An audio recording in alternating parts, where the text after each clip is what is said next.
प्यारे दोस्तों, एक बार फिर से आपका स्वागत है स्टडी विद शम्स पर। बिहार बोर्ड में क्लास 12th की जो हिंदी है 100 मार्क्स की, इसमें एक बुक है दिगंत भाग 2 और चौथा चैप्टर है इस बुक का अर्धनारीश्वर। इस बुक में कितने सारे चैप्टर हैं और किस चैप्टर के लेखक का क्या नाम है, एक वीडियो में मैंने कम्प्लीटली बता दिया है। अगर आपने वो वीडियो नहीं देखा है तो इस वीडियो के नीचे डिस्क्रिप्शन बॉक्स में या कमेंट बॉक्स में आपको लिंक मिल जाएगा, आप वहाँ से उस वीडियो को देख सकते हैं। चैप्टर 4 अर्धनारीश्वर है। इसके प्रत्येक लाइन को आपने व्याख्या के साथ पढ़ लिया है। अब इस चैप्टर से बचा हुआ था सारांश, ऑब्जेक्टिव और सब्जेक्टिव। इस तरह के प्रश्न पूछे जाते हैं आपके बोर्ड एग्जाम में। आज के वीडियो में आप इस चैप्टर के सारांश को पढ़ेंगे। अगर आपने व्याख्या पढ़ लिया है तो यह आपके लिए बिल्कुल ईजी होगा। अगर आपने नहीं भी पढ़ा है तो भी आप वीडियो को ध्यान से देखिए, आपको समझ में आ जाएगा। आगे बढ़ने से पहले एक और इम्पोर्टेंट बात मैं इस जगह आपको बताना चाहता हूँ, ध्यान से सुनिएगा।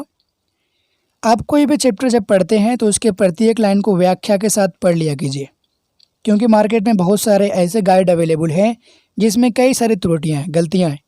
अगर आप प्रत्येक लाइन को नहीं पढ़ोगे तो आपको समझ में नहीं आएगा कि गलती कहाँ पर है और सही कहाँ पर होना चाहिए। मैंने देखा है मार्केट में कई सारे गाइड में बहुत जगह गलतियाँ होती है, प्रिंटिंग मिस हो जाता है, ठीक है। और बहुत सारे स्टूडेंट उसी को पढ़ करके एग्ज़ाम में अपने उत्तर को लिख देते हैं और आप खुद समझ सकते हो कि आपका गलत उत्तर होगा तो आपको मार्क्स कितना मिलेगा या नहीं मिलेगा। आप में इतना नॉलेज खुद है, आप समझ सकते हो। और वैसे यूट्यूब पर पढ़ाने वालों की कमी भी नहीं है, आप उसी पर ट्रस्ट कीजिए जो बुक से पढ़ाता हूँ। मैं अपनी बात करूं तो पहले मैं बुक के प्रत्येक लाइन को बताता हूं और उसके बाद उसका सारांश, ऑब्जेक्टिव भी बताता हूं, ठीक है। आप उसी पर ट्रस्ट कीजिए जो बुक से पढ़ाता हूं, ठीक है। चैप्टर 4 है अर्धनारीश्वर। आइए अब हम इसके सारांश को शुरू करते हैं। कई बार मैंने बताया है कि इस चैप्टर के लिखने वाले यानी कि लेखक हैं रामधारी सिंह दिनकर। पढ़ के सुनाता हूँ मैं, आप ध्यान से सुनिएगा। अर्धनारीश्वर रामधारी सिंह दिनकर जी के द्वारा लिखित एक निबंध है। अर्धनारीश्वर एक निबंध है, ठीक है। इस निबंध के माध्यम से वे बताते हैं कि नर नारी पूर्ण रूप से समान है एवं उनमें एक के गुण दूसरे के दोष नहीं हो सकते। चैप्टर आपने पढ़ा होगा व्याख्या के साथ तो आपको ये सब चीज़ याद होगा, क्योंकि यही चीज़ बिल्कुल सेम टू सेम उसमें भी थी, ठीक है। अर्थात नरों में नारियों के गुण आए तो इससे उसकी मर्यादा हीन नहीं होती, बल्कि उसकी पूर्णता में वृद्धि होती है।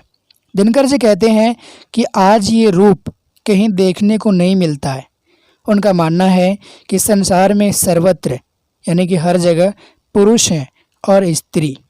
वे कहते हैं कि नारी समझती है कि पुरुष के गुण सीखने से उसके नारित्व में बट्टा लगेगा।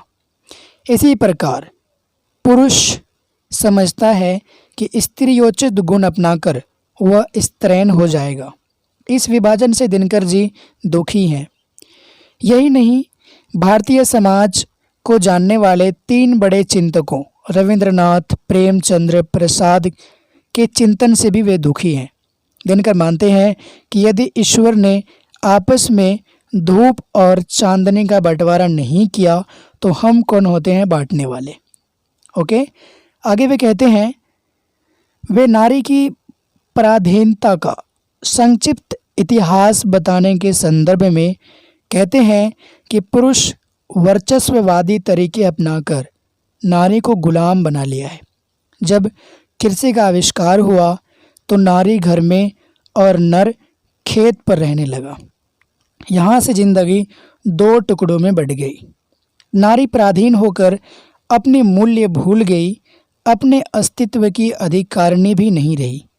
उसे ऐसा लगने लगा कि मेरा अस्तित्व पुरुष होने को लेकर है।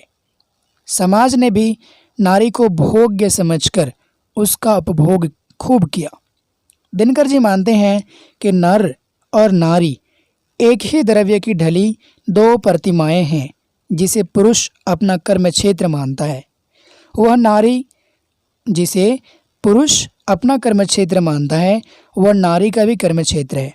अतः अर्धनारीश्वर केवल इस बात का प्रतीक नहीं कि नारी और नर जब तक अलग है तब तक अधूरे हैं, बल्कि इस बात का भी कि जिस पुरुष में नारीत्व की ज्योति जगे, बल्कि यह कि प्रत्येक नारी में भी पुरुष का स्पष्ट आभास हो।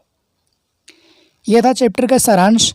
मैंने बिल्कुल शॉर्ट करके लिखा है, आपको लगभग गाइड में भी इसी तरह मिलेगा, लेकिन पहले आपके लिए पढ़ना ज़रूरी है बुक पढ़ते हो, फिर आप गाइड का सहारा लेते हो, तो जहाँ पर त्रुटि होती है तो आप खुद से भी उसे सुधार सकते हो। ओके, आप इस चैप्टर के प्रत्येक लाइन को ज़रूर पढ़ लीजिएगा, आपको सारी बात विस्तार से समझ में आ जाएगी।